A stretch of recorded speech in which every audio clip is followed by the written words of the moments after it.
என்ன ஆட்டம் போட்டுச்சு நல்லா லாக்கல லாக் ஆகிடுவாரு. பரவாயில்ல சைஸ் தான் இது இருக்குன்ற அச்சுது சைடில் ஏறிக்குது, சைடில் ஏறிக்குது. ரெண்டு பக்கமே தரவாக ஏறிக்கிறாரு.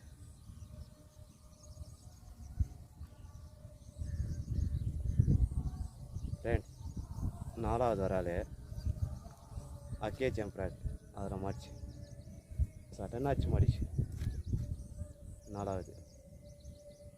தேங்க்யூ. ஃப்ராக் இதுதான் அக்கே 4வது மீன். தேங்க்யூ. 5ஆம் ட்ரை பண்ணுறோம்.